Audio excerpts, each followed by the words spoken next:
#BloodForBabaSaheb अर्थात माझा रक्त बाबासाहेबांसाठी या टॅगलाईन खाली सिव्हिल हॉस्पिटलच्या माध्यमातून भव्य रक्तदान शिबिराचं आपल्यासोबत आहे ते रक्तदाते आपण त्यांच्याशी चर्चा करतो. सर जय भीम. सर आपलं नाव सांगा. माझे पूर्ण नाव रवींद्र श्रीरंग डावरे. सर आपण कुठून आलात?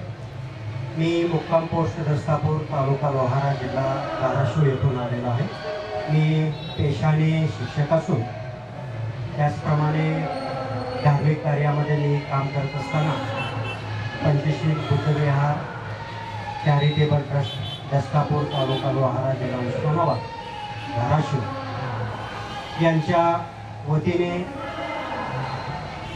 11 एप्रिल 2021 रोजी क्रांतीसूर्य महात्मा ज्योतिबा फुले व विश्वरत्न महामानव डॉक्टर बाबासाहेब आंबेडकर यांच्या संयुक्त जयंतीच्या निमित्ताने डॉक्टर वंशपायन शासकीय महाविद्यालय सोलापूर छत्रपती महाराज सरोपचार रुग्णालय सोलापूरच्या वतीने त्यांचे समाजसेवा अधीक्षक माननीय राजू माने साहेब यांच्या सहकार्याने अतिशय बिकट अवस्था असताना राज्यामध्ये एक पॅन्डेमिक सिच्युएशन असताना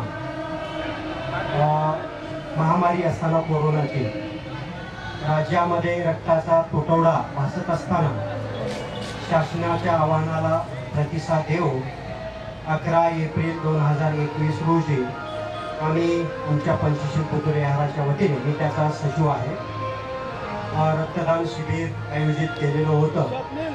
त्याच्यामध्ये साधारण 42 रक्तदात्यांनी आपलं रक्त देऊन महामानव डॉक्टर बाबासाहेब आंबेडकरांना आदरांजली अर्पण केली होती.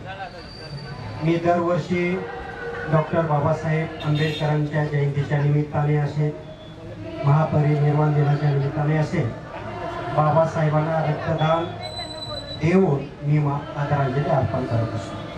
सर आतापर्यंत आपण किती वेळा रक्तदान केलं?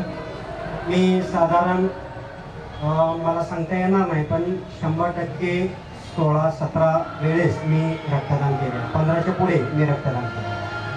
सरांनी 15च्या पुढे 15 वेळा रक्तदान केलेलं आहे आणि सामाजिक कार्य सुद्धा करतात सर. पेशाने शिक्षक आहात तर आपण आजच्या तरुण पिढीला आजच्या दिवशी काय संदेश द्याल?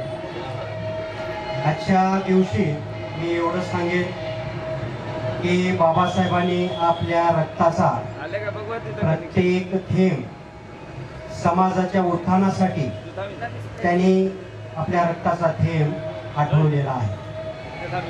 केवळ समाजाच्या प्रगतीसाठीच नव्हे तर देशाच्या प्रगतीसाठी देशाचा जगाच्या पटलावर नाव लौकिक होण्याच्या दृष्टिकोनातून सर्वच क्षेत्रामध्ये बाबासाहेबांनी काम केलेलं आहे.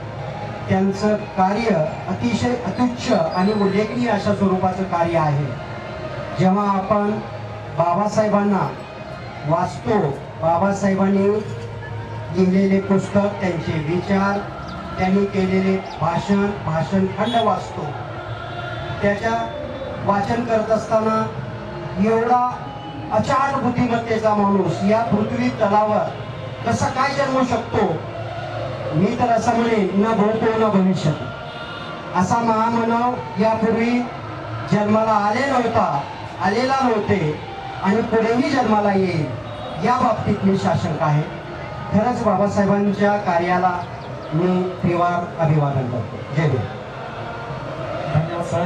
आपण इथे आलात, आपलं बहुमूल्य रक्तदान केलं त्याबद्दल आपले आभारी. धन्यवाद. जय हिंद.